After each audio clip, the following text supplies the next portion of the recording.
Good morning friends. तर चला आज आपण linear equation in two variable मधील 1.4 प्रॅक्टिस सेटला सुरू करूया. तर पहा, आपल्याला सायमल्टेनियसली सोडवायचं आहे. फक्त तुम्हाला यातलं अवघड काय वाटतं तर x आणि y हे दोन व्हेरिएबल दिलेले ते खाली दिलेत, पण आपलं खरं जनरल फॉर्म काय ax by c. तर पहा, तो तसा असल्यामुळे आपल्याला हे अवघड वाटतं. मग आता आपण काय करायचं पहा, तुम्ही याला इझी करू शकता. इझी कसं करायचं मी तुम्हाला सांगेन. इझी कसं करायचं तर पहा, ऑलरेडी आपण असं लिहू शकतो या इक्वेशनला 2 1/x minus 3 1/y is equals to 15. आणि आपली जी फर्स्ट कंडिशन आहे त्या कंडिशन नुसार त्याला रोमन नंबर 1 द्या, म्हणजे फर्स्ट इक्वेशन तयार झालं. आता पहा, हे 2 कुठून आले तर 2 1 जा 2 इकडे घेतला आणि 1 इथे लिहिला. 2 into 1 परत 2/x येईल, म्हणजे खालचं इक्वेशन सेम वरच्या इक्वेशन सारखं झालंय का नाही ते तुम्ही चेक करा. ओके, नेक्स्ट इक्वेशन कसं बनेल आता तुम्ही स्वतःच सांगताल की 8 1/x plus 5 1/y is equals to 77. याला सेकंड नंबर दिला. ठीक आहे, आता पहा याला फर्स्ट आणि याला सेकंड रोमन नंबर मध्ये द्यायचं हे फिक्स झालं. ही फर्स्ट कंडिशन होती. आता पहा, याच्यानंतर तुम्हाला मी सांगितलं इझी कसं करायचंय ते पहा. आता मी इझी कसं करायचं पहा, इथं 1/x दिसतोय, इथं पण 1/x दिसतोय, इथं 1/y दिसतोय, इथं पण 1/y दिसतोय. आता लगेच तुम्ही लिहायचं put 1/x is equals to m and 1/y is equals to n in equation first and second. पहिल्या आणि दुसऱ्या इक्वेशन मध्ये दोन्ही मध्ये x आणि y सोडून दुसरं कुठलंही तुम्हाला जे आवडेल ते व्हेरिएबल घ्या. x आणि y सोडून परत x घ्यायचा नाही, पुढे गेल्यावर कन्फ्युजन होईल. म्हणून तुम्ही याला x आणि y सोडून m n p q l t असं कुठलंही एक इक्वेशन एक व्हेरिएबल घ्या आणि याला थर्ड नंबर इक्वेशन देऊन टाक. आता तुम्ही म्हणता सर हे थर्ड नंबर नाहीच आहे, पण हे आपल्याला लास्टला लागणार आहे, मग मी कुठे लागणार ते तुम्हाला सांगेन. ओके, ठीक आहे. आता पहा, मी 1 इथं कमांड दिली 1/x equals to m आणि 1/y equals to n in first and second. मग तुम्ही असं लिहू शकता therefore 2m 1/x जिथे दिसेल तिथं m लिहायचं, लिहिला मायनस जागेवर मायनस 3 1/y जिथे दिसेल तिथं n लिहायचं n is equals to 15. याला 4 नंबरचं इक्वेशन द्या आणि therefore हे इक्वेशन तयार होतंय ते होईल फिफ्थ इक्वेशन. तिथं पण 1/x दिले तिथे m लिहा. मग काय लिहिल 8m plus 5n is equals to 77. याला फिफ्थ इक्वेशन द्या. असे 5 इक्वेशन तुम्हाला प्रॉब्लेम सुरू करायच्या अगोदर किंवा प्रॉब्लेम सॉल्व्ह करताना सायमल्टेनियसली मेथड जी आहे त्यामध्ये आपल्याला ह्याशी 2 इक्वेशन दिलेले असतात. मग इथून थोडं सुरुवात करायची, पण ह्या 2 लाईन तुमच्या वाढतायत कशामध्ये प्रॅक्टिस सेट 1.4 मध्ये. तर पहा, आता मी तुम्हाला सायमल्टेनियसली कसं सोडवायचं ते पाहिजे सांगितलं. तर त्याच्यामध्ये आपण असं पाहायचं अगोदर कोणाचे कोएफिशिएंट सेम आहेत. कोणाचे कोएफिशिएंट सेम आहेत तर m चे पाहिले तर 2 आणि 8 नाही, 5 आणि 3 नाही. मग कुणाचे कोएफिशिएंट सेम करायचे असं पाहायचं. आपल्याला सोपं कोणतं जातं पहा, 2 च्या टेबल मध्ये 8 आहेत का? आहेत. किती नंबरला? 4 नंबरला. जर आता हे आहेत लगेच सापडलं, ठीक आहे. जर नसतेच तर मग मी ह्याचं चेक केलं असतं. 3 च्या टेबल मध्ये 5 नाही आणि 5 च्या पण टेबल मध्ये 3 नाही.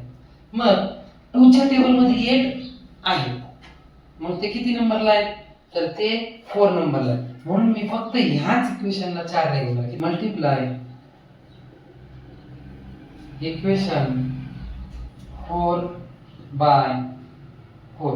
इक्वेशन 4 ला 4 ने मल्टिप्लाय करू, मग होल इक्वेशनला 4 ने मल्टिप्लाय करा. चला therefore नवीन इक्वेशन बनन 2 4 जा 8m minus 3 4 जा 12n is equals to 15 4 जा 60. Equation number 6. Okay, equation number 6 आलं. आता तुम्ही काय करायचं, ज्याच्यावरून इक्वेशन बनवले नवीन ते इक्वेशन थोड्या वेळासाठी मनातून काढून टाकायचं. कट करायचं नाही, लाईन मारायची नाही, खोडायचं नाही, फक्त मनातून काढून टाकायचं. राहिलं कोणतं? फिफ्थ आणि सिक्स्थ. आता फिफ्थ आणि सिक्स्थ कडे जर पाहिलं तर चे कोएफिशियंट सेम आहे, चे कोएफिशियंट सेम आहेत आणि त्यांचे चिन्ह पण सेम आहे. ज्यांचे कोएफिशियंट सेम आणि साइन पण सेम त्यांची सबट्रॅक्शन करावं लागते, हे तुम्हाला माहिती आहे ना.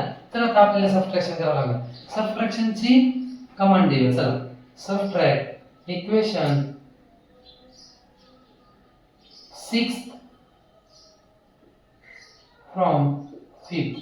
मी तुम्हाला म्हटलं होतं ह्या 5 आणि 6चं आपल्याला लक्षात घेऊन, विचारात घेऊन त्यांची पुढची प्रोसिजर करायची. आता प्रोसिजर अशी, सबट्रॅक्शन करायची. ऍडिशन मध्ये आपण सांगितलं ऍड इक्वेशन फर्स्ट सेकंड किंवा ऍड इक्वेशन 6 and 5. मग 6th वरती लावावं लागायचं. जे अगोदर लिहिलंय अँडच्या अगोदर आहे जे ते वर लिहावं लागतं, अँडच्या पुढे जे ते खाली लिहावं लागतं. पण इथे मी कमांड वेगळी दिली पहा, सबट्रॅक्ट इक्वेशन 6 फ्रॉम 5th म्हणजे 5 मधून 6 वजा करू असं लिहिलं. मराठीमधून कसं सांगितलं, समीकरण 5 मधून समीकरण 6 वजा करू. मग मी देअरफॉर लिहिणार. आता कोणतं इक्वेशन वर लिहायचं तर फ्रॉमच्या पुढचं. फ्रॉमच्या पुढे कोण आहे? 5. त्यामुळे 8m plus 5n equals to 77. याला नंबर देऊ नका, इथं मायनसचं साइन द्या. 8m minus 12n equals to 606. आता ऍडिशन करताना मी लगेच इथं लाईन मारली होती, पण आता ऍडिशन सबट्रॅक्शन करताना एक लाईन सोडायची, आन्सर शीटची एक लाईन सोडायची आणि मग खाली आपली एक लाईन मारायची. आता इथं का मारायची तर खालचे सगळे इक्वेशनचे साइन चेंज करून घ्यायचे, बदलून घ्यायचे. प्लस होतं मायनस, मायनस होतं प्लस, प्लस होतं मायनस. ठीक आहे. आता सबट्रॅक्शन करूया आपण. 8m minus 8m 8 cancel. Subtraction करताना जर साइन चेंज केले, जे राऊंड अप केलेले साइन आहेत ते घ्यायचे नाही. कोणते ग्राह्य करायचे? जर तुम्ही नवीन लिहिलेले मायनस प्लस मायनस. ठीक आहे. 5 plus 12 17n is equals to 7 minus 0 7 6 7 minus 6 1. Therefore n is equals to 17 upon 17 means हा 17 इकडे मल्टिप्लाय होते, इकडे गेल्यावर डिवाइड झाला. तर आता therefore n is equals to 17 वजा 17 n is equals to 1 आलं. लक्षात? आता तुम्ही काय करायचं, ही व्हॅल्यू हे मी जशी लाईन मारतोय तिथंच डिस्मेंट काढा, करू नका आन्सर शीटवर. तुम्ही याच्या खालीच लिहा, इकडली जागा सोडून द्या. therefore च्या खाली therefore येऊ द्या, इज इक्वल टू खाली इज इक्वल्स टू येऊ द्या. ठीक आहे. नेक्स्ट पहा, put n is equals to 1 in equation ज्याच्यामध्ये m आणि n दोन्ही पण आहेत. m आणि n, मग m आणि n याच्यात नाहीयेत, m नाही n नाही, येथून सुरू झाली 4 5 6 त्या तीन इक्वेशन मध्ये तुम्ही n ची किंमत 1 टाकू शकता. चला, मग त्यातून तुम्हाला जे इझी वाटतं ते, मी तुम्हाला मागाशी म्हणलं होतं हे इक्वेशन खोडायचं नाही लागतं. समजा काही जणांना हेच इझी वाटतं, चला इझी वाटते तर ते टाकूया. therefore 2m minus 3n is equals to 15. आता इन इक्वेशन 4 ही तर कमांड पूर्ण करा. इक्वेशन 4 मध्ये टाकली. इक्वेशन 4 मध्ये टाकल्यावर 4 इक्वेशन लिहून घ्या. आणि काय लिहिली मी command? Put n is equals to 1. Put n is equals to 1 म्हणजे n ची एक किंमत ही समीकरण 4 मध्ये टाकू. therefore 2m जिथं n दिसेल तिथं 1 टाका. 3 ब्रॅकेट 1 is equals to 15. मग 3 1 जा 3. 2m is minus 3 is equals to 15. हा मायनस आहे तिकडे गेल्यावर प्लस 3. मग 2m is equals to 15 plus 3. 2m is equals to 18. Therefore m is equals to 18 upon 2. Therefore m is equals to 9. Okay, m ची value 9 आली. ठीक आहे. आता मी तुम्हाला म्हटलं होतं put 1 upon x is equals to m आणि 1 upon y is equals to n in equation first and second, याला थर्ड इक्वेशन द्या. आणि आपलं हे इक्वेशन नसताना सुद्धा मी थर्ड नंबर दिलता. तर हे आणि मी म्हटलं होतं हे तुम्हाला कुठेतरी लागेल, तर आता आपल्याला लागणार आहे. कसं लागणार बघा, तुम्ही लिहायचं put m is equals to 9 and n is equals to 1 in equation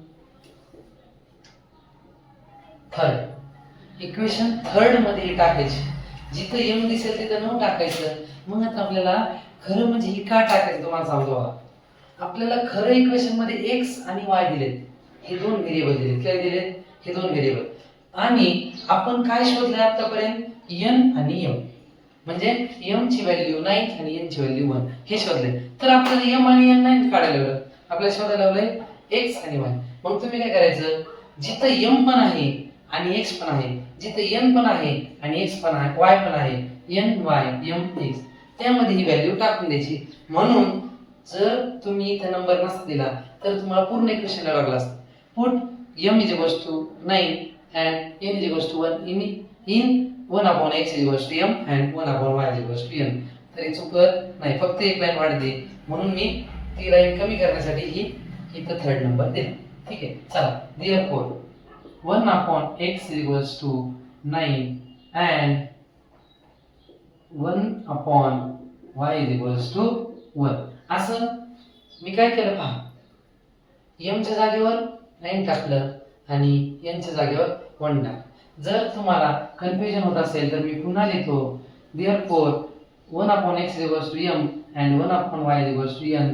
आता therefore m च्या जागेवर किती टाकायचे? नाही, 1 upon x is equals to 9 and 1 upon y is equals to 1. तर आता पहा, आपल्याला x ची आणि y ची व्हॅल्यू शोधायची. 1 upon m ची की 1 upon x ची आणि 1 upon y ची नाही. मग आपण पहा, therefore काय करूया, हा x इकडे गेल्यावर इकडे डिवाइड, इकडे गेल्यावर मल्टिप्लाय ला, मग 9x होईल. 1 is equals to 9x and 1 is equals to ह्यो y इकडे मला डिवाइड, इकडे गेल्यावर मल्टिप्लाय 1 into y. आता आपल्याला x ची व्हॅल्यू शोधायची, म्हणजे x एका साइडला ठेवा, बाकी सगळं एका साइडला आणा. हा 9 इकडे मल्टिप्लाय, इकडे आल्यावर डिवाइड, म्हणून 1 upon 9 is equals to x. आणि सेम हीच कंडिशन होईल तिथं पण. हा 1 इकडे मल्टिप्लाय ला, इकडे आल्यावर divide, 1 upon 1 is equals to y. therefore x is equals to 1 upon 9 and y is equals to 1 upon 1 1च. हे दोन सोल्युशन आले तुमचे. मग तुम्ही याला लिहू शकता, solution is equals to x y is equals to 1 upon 9 1. ठीक आहे. तर हा अवघड वाटणारा प्रश्न आहे, पण खूप इझी करून सांगितलं तुम्हाला. तुम्हाला जर काही वाटत असेल, कुठला दुसरा प्रॉब्लेम येत असेल, पुढे गेल्यावर x प्लस y येणार आहे खाली, किंवा 2x plus 3 2x minus y असे इक्वेशन खाली येणार आहेत, मग त्याच्यामुळे तो पण खूप इझी करून देईल तुम्हाला. ज्याला अडचण वाटेल त्यांनी कमेंट बॉक्स मध्ये कळवा. विथ तुम्हाला फक्त तिथे एवढंच करावं लागेल. इथं कसं m आणि n शोधला की थोड्या स्टेप केलं तरी लगेच हे समजते. यातल्या 1-2 स्टेप ज्या उलट्या पालट्या केलेल्या आहेत, ज्या इझी वाटतात त्या नाही केल्या तरी बोर्डाच्या पेपरला चालतात, पण सविस्तर लिहिल्यावर छान मार्क मिळतात. जास्त मार्क मिळण्यासाठी therefore च्या खाली therefore is equal to is equal to and वगैरे असं द्यायच्या खाली and सर एकदम व्यवस्थित लिहा, खूप छान मार्क्स पडतील. काही प्रॉब्लेम असेल तर 100% कळवा. Okay, thank you.